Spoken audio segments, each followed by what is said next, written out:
चित्रकूट में राजापुर तहसील के छिबो गांव में Sukhbir agro energy limited company द्वारा 50 मेगावाट का सौर ऊर्जा पावर प्लांट लगाया जा रहा है, जिसमें किसानों को जबरन जमीन लेने के मामले में किसानों ने करोड़ों रुपए की धोखाधड़ी करने का आरोप लगाया है। के द्वारा हुआ है ये सब ये आपके फर्जी हमारे गांव के ही कला माता जी के नाम के ही कलावती पति अनंत कुमार पुत्र मुन्नू प्रसाद ने अमनदीप सिंह के नाम रजिस्ट्री कर दिया और 17 मार्च को अमनदीप ने शैलेंद्र सिंह के नाम एग्रीमेंट कर दिया। आपको बता दें कि Sukhbir agro energy limited Punjab की कंपनी चित्रकूट में 50 मेगावाट का सौर ऊर्जा पावर प्लांट लगा रही है। कंपनी है जो आपके सुखबीर एग्रो एनर्जी कंपनी है जो ग्राम छिबो में बन रही है। सोलर प्लांट है 50 मेगावाट का, जिसमें छिबो गांव में किसानों की जमीन को अधिकृत कर उन्हें मुआवजा देने के बाद इसमें निर्माण कार्य शुरू करा था, लेकिन कंपनी के दलालों द्वारा किसानों की जमीन को दबाव बनाकर पहले अपने नाम करवा लिया और जो किसान अपनी जमीन को कंपनी को नहीं देना चाहते थे, उन किसानों की जमीन फर्जी तरीके से कागजों में हेराफेरी कर अधिकारियों की मिलीभगत से अपने नाम करवा लिया। जब किसानों की जमीन पर कंपनी कब्जा करने लगी तो किसानों के पैरों तले जमीन खिसक गई। इसकी जानकारी मुझे 25 जून को मिली। जब हमारे खेत की नाप कर रहे थे तब मैं वहां पहुंचा तो लोग कहें रजिस्ट्री फर्जी कर दी गई आपकी माता जी मेरी 8 साल से बेड में पड़ी है, हार्ट पेशेंट है।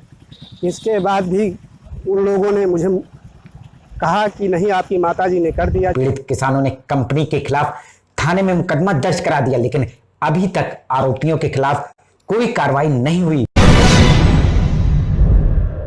मैं रमेश शर्मिस कलावती का बेटा हूं, ग्राम छिबो का। मेरी माँ की ज़मीन 16 मार्च को फर्जी रजिस्ट्री करा ली गई है, जिसका FIR मऊ थाने में दर्ज है।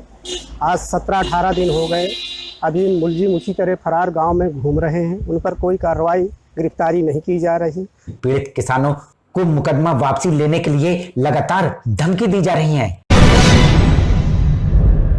बल्कि जिस दिन से 3 जुलाई से जिस दिन से मैं FIR मुकदमा में कायम किया, उस दिन से कंपनी वाले भी दबाव बना रहे हैं और जो मुलजिम हैं वो बराबर मेरे ऊपर दबाव बना रहे हैं। कलावती नाम की पीड़ित महिला किसान के बेटे ने आरोप लगाते हुए बताया कि उनकी 3 बीघा जमीन जिसे कंपनी मांग रही थी, उन्होंने कंपनी को देने से मना कर दिया, तो कंपनी के एजेंटों ने पीड़ित महिला किसान के नाम से दूसरी महिला उसी नाम की गांव में महिला को ढूंढ लिया और अधिकारियों के गांठ के चलते उनकी जमीन को कंपनी फर्जी तरीके से कर लिया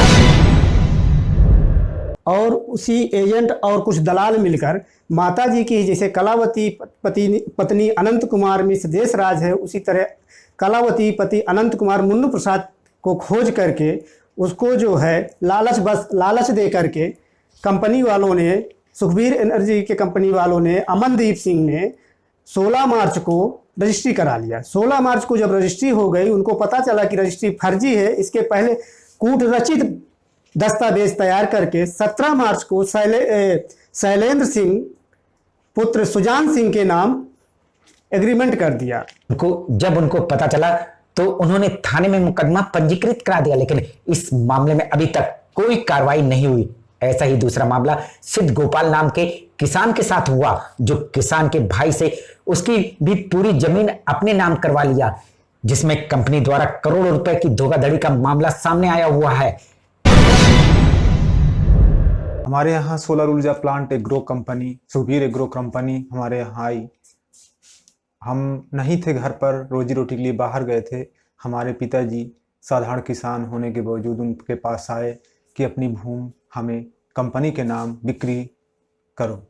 पिताजी ने हमारे मना कर दिया कि जब मेरे लड़के आएंगे तभी मैं बिक्री करूंगा। कंपनी के लोगों ने किसी दूसरे के द्वारा खड़ा करा करके फर्जी रजिस्ट्री करा करके और अब हमारे खेत को बैनामा करके हमारे खेत को कब्जा कर लिया। ऐसे में किसानों का कहना है कि वह जमीन में किसानी करके अपना पेट चलाते थे, लेकिन अब उनकी फर्जी तरीके से जमीन चली जाने के बाद उनके भूखे मरने की नौबत आ गई है। मैं प्रार्थी बहुत कमज़ोर घर का हूँ, मेरी माता जी भी बहुत कमज़ोर हैं, इसलिए मैं माननीय पुलिस अधीक्षक महोदय से निवेदन करता हूँ कि मेरे प्रार्थना पत्र में कार्रवाई की जाए। ऐसे में कई किसान जो कंपनी के रसूख के आगे बोलने से बच रहे हैं। पीड़ित किसान न्याय के लिए अधिकारियों के चक्कर काटने को है मजबूर।